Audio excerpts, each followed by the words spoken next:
శ్రీ గురుభ్యో నమః. అందరికీ నమస్కారం. పోతన గారు రచించిన శ్రీమద్ భాగవతంలోని గజేంద్ర మోక్షం ఘట్టంలోని మరి ఒక పద్యం భావం. లావొక్కింతయులేదు ధైర్యము విలోలంబయ్యే ప్రాణంబులున్ టావుల్ తప్పెన్ మూర్ఛ వచ్చే తనువుండెస్సెన్ శ్రమం వయ్యడిన్ నీవే తప్ప నితప్పరం వెరుగ మన్నింపందగున్ దీనునిన్ రావే ఈశ్వరా కావవే వరద సంరక్షింపు భద్రాత్మక. భావమేమనగా, శారీరక బలం మనోబలం రెండూ క్షీణించాయి, ప్రాణాలు కడముట్టాయి, శరీరం అలసిపోయింది. నువ్వు తప్ప నాకు మరో దైవం తెలియదు. నన్ను దయతో ఆదరించు, ఈ దీనుడిని కాపాడు. నువ్వు వరాలిస్తావు, మంచిని కలిగించే మనసు కలవాడు కదా స్వామి.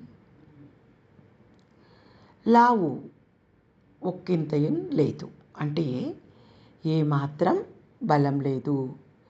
ధైర్యం విలోలం వయ్యెన్ అనగా ధైర్యం పూర్తిగా చెదిరిపోయింది.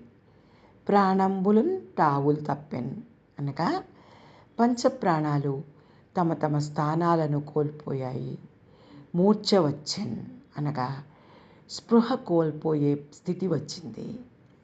తనువున్ అనగా శరీరం డస్సెన్ అలసిపోయింది.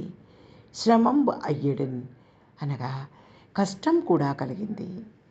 నీవే తప్ప అనగా నీవు కాకుండా ఇతప్పరం వెరుగా అనగా వేరొకరిని ఎరుగను. దీనుని అనగా దైన్యము పొందిన నన్ను మన్నింపదగున్ అంటే ఆదరించు.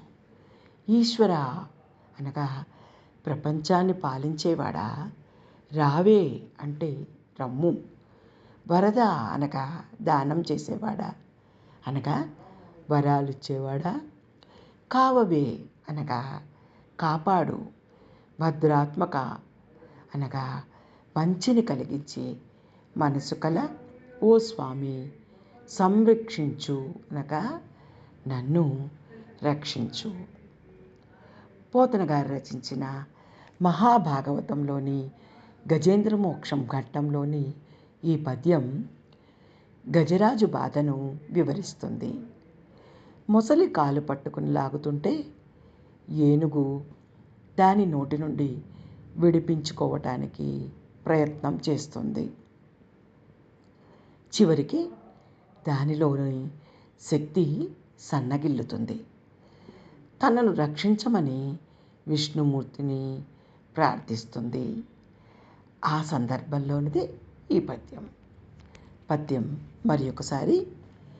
లావొక్కింతయులేదు ధైర్యం విలోలం వయ్యే ప్రాణంబులున్ టావుల్ తప్పే మూర్ఛ వచ్చే తనువుండెస్సెన్ శ్రమం వయ్యడిన్ నీవే తప్ప నితప్పరం వెరుగ మన్నింపదగున్ దీనునిన్ రావే ఈశ్వర కావవే వరద సంరక్షింపు భద్రాత్మిక. ఓం నమో భగవతే వాసుదేవాయ. సర్వం శ్రీ వాసుదేవ చరణారవిందార్పణమస్తు.